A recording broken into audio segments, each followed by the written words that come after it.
आज हमारे श्रीमान गुलशन जी के इस गृह प्रांगण में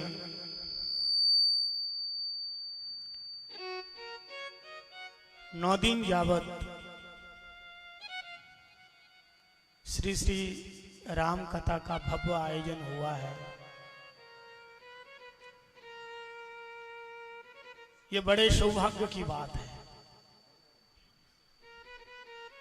कथा का आयोजन करना और कथा श्रवण करना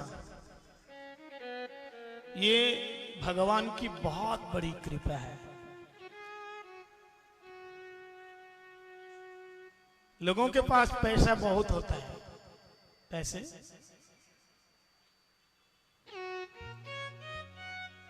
खाना बहुत है तो पेट भर के खाओगे, बहुत अच्छा पोशाक है तो बढ़िया कपड़े पहनोगे, बहुत अच्छी गाड़ियां हैं तो घूम घूम करके नए नए शहरों में जाओगे, और ज्यादा पैसे हैं तो विदेश जाओगे।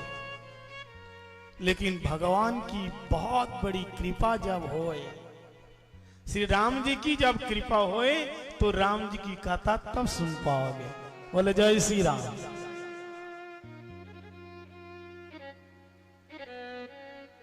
और साधु संग की महिमा आपको क्या बतावे। चंदनम शीतलम भवती, चंदन जो हम लोग लगाते हैं माथे पे, ठाकुर जी को लगाते हैं चंदन। चंदनम शीतलम भवती, चंदन शीतल होते हैं। तदपि चंद्रमा, लेकिन चंदन से भी ज्यादा शीतलता देते हैं चंद्रमा।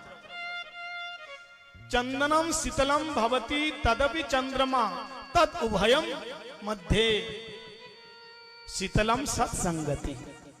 बोलो जय श्री राम। चंदन शीतलता देते हैं, लेकिन उससे भी ज्यादा शीतल देते हैं चंद्रमा, स्निग्धता। लेकिन चंद्र और चंद्रमा से भी ज्यादा शीतलता प्रदान करते हैं साधु संगति, साधुओं का संग।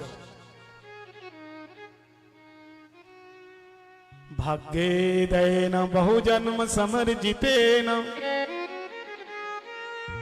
सत्संगम च पुरुष लवत यदा वै।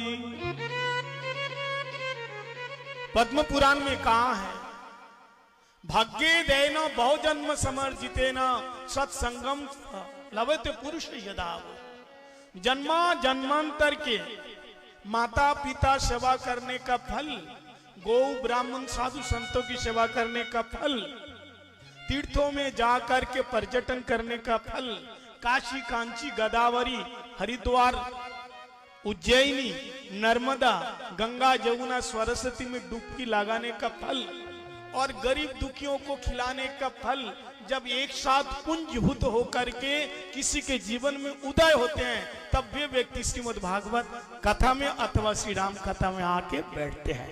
बोलो जय श्री राम। तब वो आकर के यहां बैठ सकते हैं। जन्मांतरे भवे पुण्यम तथा राम कथा लवे, कृष्ण कथा लवे।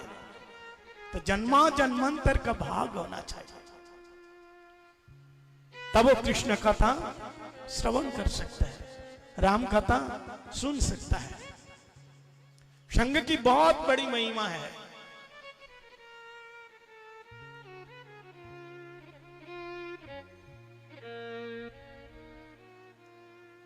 तो हम लोग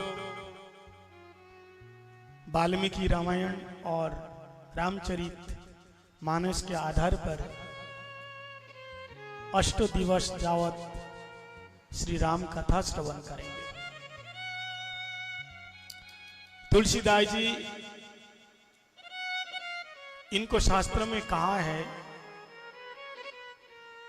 कि वाल्मीकि ही तुलसीदास जी के रूप में आए। वेद वेदे पुंसा, हमारे यहां कहा गया है कि वेद वेदे पुंसा, एक याते दशरथ हरो वेद प्राचेत आशी साक्षात रामायण आत्मनः। वेद वेदांत उपनिषद का सार जैसे श्रीमद् भागवतम है, ऐसे वेद वेदो परे पुंसी याते दशरथो हरो। वेद का भी सार श्री रामायण, राम कथा। रामायण का मतलब राम अयनम जस्स रामायण, यानी राम जी का घर है, इसका नाम रामायण। इस कथा के द्वारा क्या होगा, क्या लाभ है, क्या प्रयोजन है? यदि आप 7-8 दिन तक श्री राम कथा श्रवण करेंगे, इससे आपका क्या लाभ होगा? कृष्ण कथा सुनेंगे, आप घर छोड़ करके, परिवार छोड़ करके, काम काज को छोड़ करके, अपने धंधे को छोड़ करके, खाना पीना छोड़ करके, दुकान छोड़ करके, ऑफिस को छोड़ करके, बच्चों को छोड़ करके, सब कुछ छोड़ करके आप कथा पंडाल में आके बैठ गए। लेकिन लाभ क्या है? लाभ तो होना चाहिए कुछ ना कुछ। आखिर क्यों सुने हम कथा? तो सच्चिदानंद रूपाय विश्वात्पत्त्यादि हेतवे तापत्रय विनाशाय श्री कृष्णाय वयं नमः। तापत्रय विनाशाय श्री रामाय वयं नमः।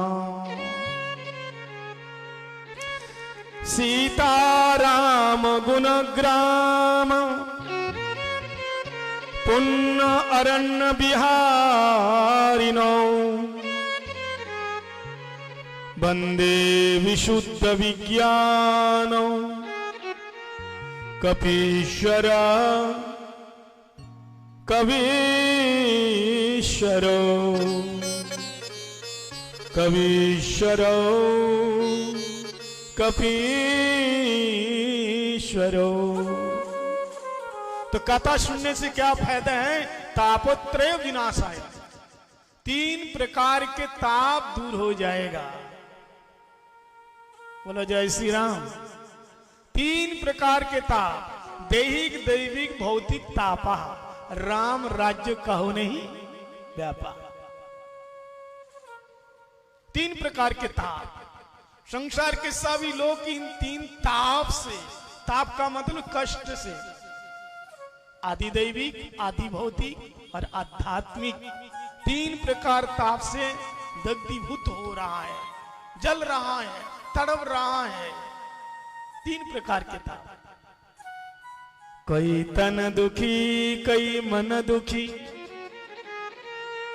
कई धन बिना रहता उदास,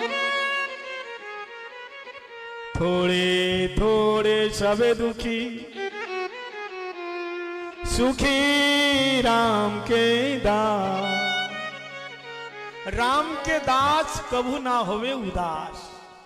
संसार के सारे लोग उदास है, लेकिन राम के दास उदास नहीं है, उदासीन है। उदास और उदासीन में बहुत अंतर होते हैं। खाने को नहीं मिले इसलिए उदास है, बीबी ने डांट दिया इसलिए उदास है, बच्चे ने फटकार दिया इसलिए उदास है, बेटी बात नहीं मानती है इसलिए उदास है।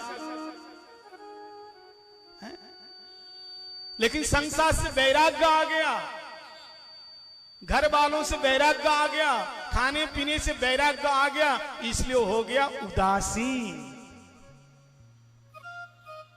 उदासीन का मतलब वैरागी, वैराग्य। तो संसार में सारे लोग दुखी है, कई तन दुखी, कई मन दुखी, कई धन बिना रहे तो उदास, थोड़े थोड़े सब दुखी, सुखी राम के दास।